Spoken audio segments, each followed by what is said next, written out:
بسم الله الرحمن الرحيم.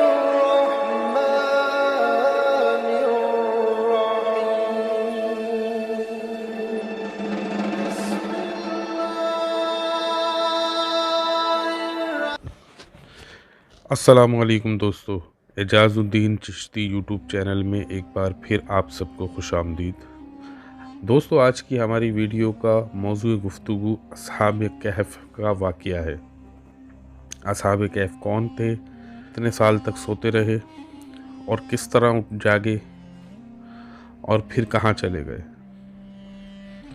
انشاءاللہ ہم اس ویڈیو میں اصحاب کہف کے مکمل واقعے کی کوشش کریں گے کہ آپ کو بیان کر سکیں۔ تو چلتے ہیں اپنی ویڈیو کی طرف۔ حضور علیہ السلام کے دور میں کچھ قریش مکہ ایک یہودی عالم کے پاس گئے اور اس سے کہا کہ حضور پاک صلی اللہ علیہ وآلہ وسلم سے ایسا کیا سوال پوچھا جائے کہ ان کے نبی ہونے کی حقیقت واضح ہو جائے۔ اس کے جواب میں یہودی عالم نے آپ صلی اللہ علیہ وآلہ وسلم سے 3 سوال پوچھنے کو کہا، جن میں ایک سوال یہ تھا کہ اصحاب کہف کون تھے۔ لہٰذا اللہ پاک نے اپنے پیارے محبوب صلی اللہ علیہ وآلہ وسلم کو اس کا جواب قرآن پاک کی سورہ کہف کے اندر مکمل وضاحت کے ساتھ بیان فرما دیا۔ واقعے کی تاریخی حیثیت: حضرت عیسیٰ علیہ السلام کا دور تھا جب اللہ تعالیٰ نے آپ کو آج کے دور کے فلسطین کے علاقے میں اسلام کی تبلیغ کے لیے بھیجا۔ یہ علاقہ اس وقت رومن امپائر میں شمار ہوتا تھا۔ یہ بت پرست لوگ تھے۔ یہاں ایک یہودی بادشاہ کی حکمرانی تھی جو رومن حکومت کے ماتحت کام کر رہا تھا۔ جب حضرت عیسیٰ علیہ السلام نے تبلیغ شروع کی تو رومی لوگ آپ کے مخالف ہو گئے اور آپ کو گرفتار کر کے سولی پر لٹکانا چاہا، لیکن اللہ تعالیٰ کے حکم سے آپ کو زندہ آسمان پہ اٹھا لیا گیا۔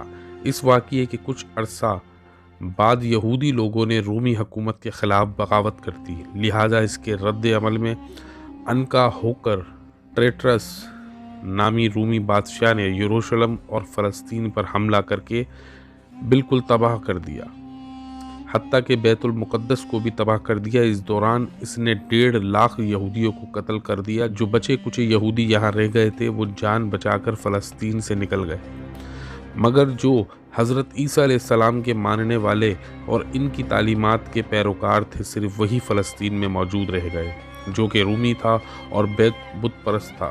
لہٰذا اس کی حکومت میں موجود عیسائی لوگوں پر اس نے ظلم و ستم کرنا شروع کر دیے۔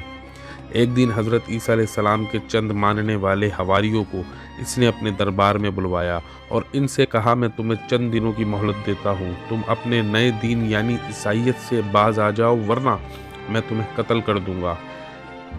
عیسیٰ علیہ السلام کے پیروکار یہ نوجوان لوگ دراصل اصحاب کہف تھے، جن کے واقعے کا ذکر قرآن پاک میں سورہ کہف میں وضاحت سے آیا ہے۔ ان نوجوانوں نے جب یہ دھمکی سنی تو وہ شدید پریشان ہو گئے، کیونکہ وہ بادشاہ سے لڑنے کی ہمت نہیں رکھتے تھے اور نہ ہی شہر میں رہ کر عیسائی تعلیمات جاری رکھ سکتے تھے، ورنہ دقیانوس انہیں قتل کروا دیتا۔ لہٰذا انہوں نے شہر چھوڑ کر کہیں بھاگ جانے کا فیصلہ کیا اور اللہ پاک کی ذات پر بھروسہ کر کے شہر سے نکل گئے، یہ سوچتے ہوئے کہ اب اللہ پاک ہی ہمارے لیے کوئی فیصلہ کرے گا اور کوئی راستہ نکالے گا۔ یہاں تک کہ وہ ایک پہاڑ کے غار میں جا کر چھپ گئے اور وہیں سو گئے، یہاں تک کہ سوتے سوتے ان پر 300 سال کا عرصہ گزر گیا۔ ان چند نوجوانوں نے جب غار میں پناہ لی تو دعا کی کہ اے ہمارے پروردگار، ہمیں اپنے پاس سے رحمت عطا فرما اور ہمارے کام میں ہمارے لیے راہ یابی کو آسان کر دے۔ بس ہم نے ان کے کانوں پر گنتی کے کئی سال تک اسی غار میں پردے ڈال دیے۔ دقیانوس نے جب ان لوگوں کو تلاش کروایا تو معلوم ہوا کہ یہ لوگ اس غار میں موجود ہیں۔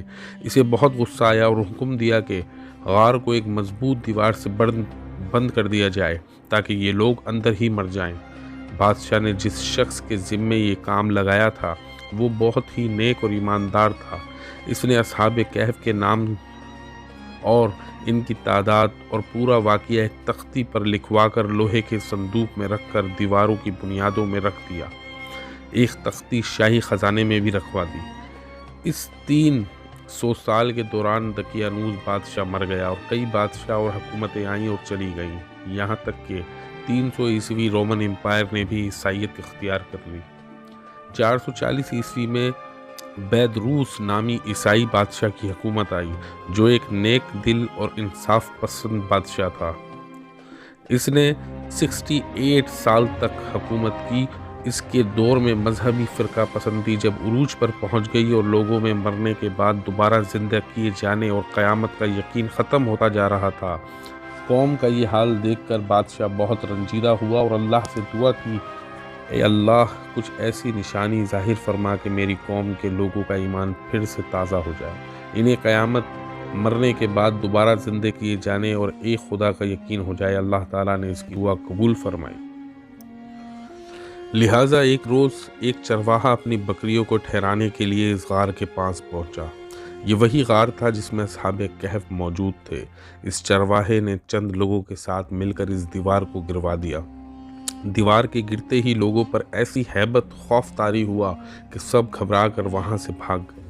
یوں اللہ تعالیٰ کے حکم سے اصحاب کہف اپنی نیند سے بیدار ہوئے اور ایک دوسرے سے سلام کلام کرنے لگے اور اپنے ایک ساتھی یملیخا کو بازار سے کھانا لانے بھیجا۔ جب یملیخا بازار پہنچے تو یہ دیکھ کر حیران ہو گئے کہ شہر میں یہ ہر طرف اسلام کا چرچا ہے، یہاں تک کہ لوگ اعلانیہ حضرت عیسیٰ علیہ السلام کا کلمہ پڑھ رہے ہیں اور ان کی تعلیمات پر عمل کر رہے ہیں۔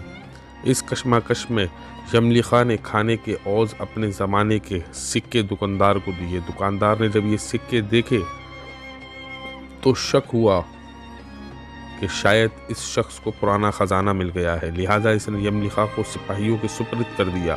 سپاہیوں نے یملیخا سے پوچھا، بتاؤ یہ خزانہ کہاں سے آیا؟ یملیخا نے کہا، ہمارے پاس کوئی خزانہ نہیں، یہ ہمارا ہی پیسہ ہے۔ سپاہیوں نے کہا، ہم کیسے مان لیں کیونکہ یہ سکے 300 سال پرانے ہیں۔ یملیخا نے کہا، پہلے مجھے بتاؤ کہ دقیانوس بادشاہ کا حال کیا ہے؟ سپاہیوں نے جواب دیا، آج اس نام کا کوئی بادشاہ نہیں ہے، مگر سینکڑوں سال پہلے اس نام کا ایک بے ایمان بادشاہ گزرا ہے، وہ بت پرست تھا۔ یہ سن کر یملیخا حیران و پریشان ہوئے اور بتایا کہ ہم کل تو اس شہر سے اپنا ایمان اور جان بچا کر بھاگے تھے، اور میں اور میرے ساتھی قریب کے ایک غار میں چھپ گئے تھے، جبکہ میری باقی ساتھی اب بھی غار میں موجود ہیں، تم میرے ساتھ چل کر خود ہی دیکھ لو۔ جب سپاہی اور بہت سے لوگ اس غار کے پاس پہنچے تو اصحاب کہف یملیخا کے انتظار میں تھے۔ جب غار پر بہت سے آدمی پہنچے اور شور و غل سنائی دینے لگا تو اصحاب کہف سمجھے کہ دقیانوس کی فوج ہمارا تعاقب کر کے غار تک آ پہنچی، لہٰذا وہ اللہ کے ذکر اور حمد و ثنا میں مشغول ہو گئے۔ سپاہیوں نے غار پر پہنچ کر تانبے کا وہ صندوق برآمد کر لیا اور اس کے اندر سے تختی کو نکال کر پڑھا تو وہاں اصحاب کہف کے نام اور یہ لکھا تھا، یہ مومنوں کی جماعت ہے جو اپنے دین کی حفاظت کے لیے دقیانوس بادشاہ کے خوف سے اس غار میں پناہ گزیر ہوئی ہے۔ دقیانوس نے اس غار کے منہ کو بند کروا دیا ہے۔ سپاہی یہ دیکھ کر حیران و پریشان رہ گئے۔ جب کچھ سمجھ نہ آیا تو اپنے بادشاہ بیدروس کو اطلاع دی۔ بادشاہ نے یہ خبر سنی تو فوراً اپنے امراء اور علماء کے ہمراہ پہنچ گئے۔ اصحاب کہف نے غار سے نکل کر تمام واقعہ بادشاہ کو بیان کیا۔ بیدروس نے سجدہ گزار ہو کر اللہ تعالیٰ کا شکر ادا کیا، اے اللہ، میری دعا قبول ہوئی اور آپ نے ایسی نشانی ظاہر فرمائی کہ انسان موت کے بعد زندہ ہونے کا یقین ضرور کرے گا۔ اس کے بعد اصحاب کہف نے بادشاہ کو دعا دی اور اسلام اور سلام کرنے کے بعد دوبارہ اسی غار میں واپس چلے گئے اور دوبارہ واپس جا کر سو گئے، اور اسی حالت میں اللہ تعالیٰ نے انہیں موت دے دی۔ بادشاہ نے اسی غار میں ان کی قبریں بنوائیں اور سالانہ ایک دن مقرر کر دیا جب لوگ اصحاب کہف کی قبروں کی زیارت کے لیے آیا کرتے تھے۔ دوستو، اصحاب کہف کے واقعے سے ہمیں کیا سبق ملتا ہے؟